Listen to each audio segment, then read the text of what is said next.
তো আগের ভিডিওতে আমরা ট্রেনে করে চলে এসেছিলাম বাঁকুড়া, দিয়ে সেখান থেকে আমরা গাড়ি ভাড়া করে নিয়ে চলে এসেছিলাম মুকুটমণিপুর। গাড়ি ভাড়া নিয়েছিল ওই 1200 টাকা। আর এখন আমরা এই লজটায় আছি, এপিল লজ। খুবই সুন্দর জায়গায় আর একদম নতুন লজ যেটা হয়েছে। রুমটা দেখতে পাচ্ছ ডবল বেড, তার সঙ্গে গিজারও পেয়ে যাবে, বেসিনস, আয়না সব কিছু আছে, কমোড ফমোড সব পেয়ে যাবে। আর বাইরে একটা খুব সুন্দর ব্যালকনিও আছে। এবার এর প্রাইসের কথা যদি বলি, এটার প্রাইস বাড়ে কমে। আমরা যখন গেছিলাম তখন ওটার প্রাইস ছিল 800 টাকা। তো আমরা দুটো রুম ভাড়া করেছিলাম, কারণ আমরা টোটাল 4 জন ছিলাম, ওই জন্য দুটো রুম কিনেছিলাম 800 করে 1600। তো এখান থেকে আমরা এবার বেরিয়ে পড়লাম। এবারে আমরা আজকে সাইট সিন করবো। তার আগে একটু পেট পুজো করে নিই। সকালের ব্রেকফাস্ট করে নিলাম লুচি এবং তরকারি। এবার এখানে চলে এলাম হচ্ছে টোটো স্ট্যান্ডের কাছে। এটা ঠিক হচ্ছে তোমার যেখানে বোটিং হয় তার উল্টো দিকে। এখানে টোটাল 3টে প্যাকেজ আছে। এক একটা প্যাকেজের দাম হচ্ছে 500 টাকা করে। এবারে যটা প্যাকেজ নেবে সেই প্যাকেজগুলো ওটা যাবে 500 টাকা করে তোমাকে দিতে হবে। আমরা 3টে প্যাকেজই করেছিলাম 500 টাকা করে। এটা আমাদের প্রথম প্যাকেজ। তো প্রথমে আমরা যাবো হচ্ছে একটা গুহাতে। ওই গুহাটি অনেক পুরানো গুহা।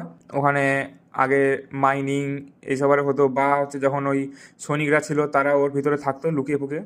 গুহার বাইরে অনেক ছেলেরাও থাকে, তারা 10 টাকা করে ভাড়া নেয় লাইটের জন্য। যদি তোমরা ভিডিও শ্যুটারে করো বা ভিতরে ফটোগ্রাফিয়ারে করো, তার জন্য ওই লাইট ভাড়া করতে পারো। আর না হলে তো আমাদের ফোনের ফ্ল্যাশই আছে, তো হয়ে যাবে। আমরা লাইট ভাড়া করে নিয়েছিলাম যাতে ভিডিও ফিডিও দেখা যায়। 10 টাকা করে ওদেরকে দিলেই হয়ে যাবে। আর এখানে দেখতে পাচ্ছ এই যে গুহা এরকম, এখানে চামচিকি বাদুড়ারও আছে ভিতরে। এগুলো কোনো নকল জিনিস না, এগুলো কিন্তু আসলেই। আর গুহার ভিতরে গেলে অত ঠান্ডাতেও 9 ডিগ্রিতেও আমরা একটা গরম ফিল পেয়েছিলাম। তারপরে আবার আমরা বেরিয়ে গেলাম এবারে পরের জায়গায়, যেটি হচ্ছে এমনি জাস্ট একটা ফটোশ্যুট বা selfie point, I love Mukutmanipur. পরের জায়গাটি হচ্ছে পরেশনাথ শিব মন্দির। এই শিব মন্দিরটি অনেক পুরানো, অনেক আগে খোলা হয়েছিল। এটি কনস্ট্রাকশান মানে ওই যে ড্যামটা আছে, ড্যামটি কনস্ট্রাকশান করার সময় এটা মাটির নিচে ওই মূর্তিটি পাওয়া গেছিলো, এই যে দেখতে পাচ্ছ। আর এখানে যে পাহাড়টা যেটা কেটে এই জায়গাটা করা হয়েছিল, সেই পাহাড়টা কিন্তু লোহার, মানে ওকে যদি গলাও তাহলে ওর মধ্যে থেকে লোহা বেরোবে। এবার লোহা তো জানো ম্যাগনেটের সঙ্গে অ্যাট্রাক্ট করে, তো ওখানে যদি ম্যাগনেট আনো তো বুঝতে পারবে যে হালকা অ্যাট্রাকশান হচ্ছে। তারপরে আমরা আবার সেই জায়গায় চলে এলাম যেখানে হচ্ছে বোটিং করে। এখানে বোটিং হচ্ছে 50 টাকা করে যদি তোমরা গ্রুপে বোটিং করো। আর যদি প্রাইভেট বোট করাও তাহলে অনেকে অনেক দাম বলবে।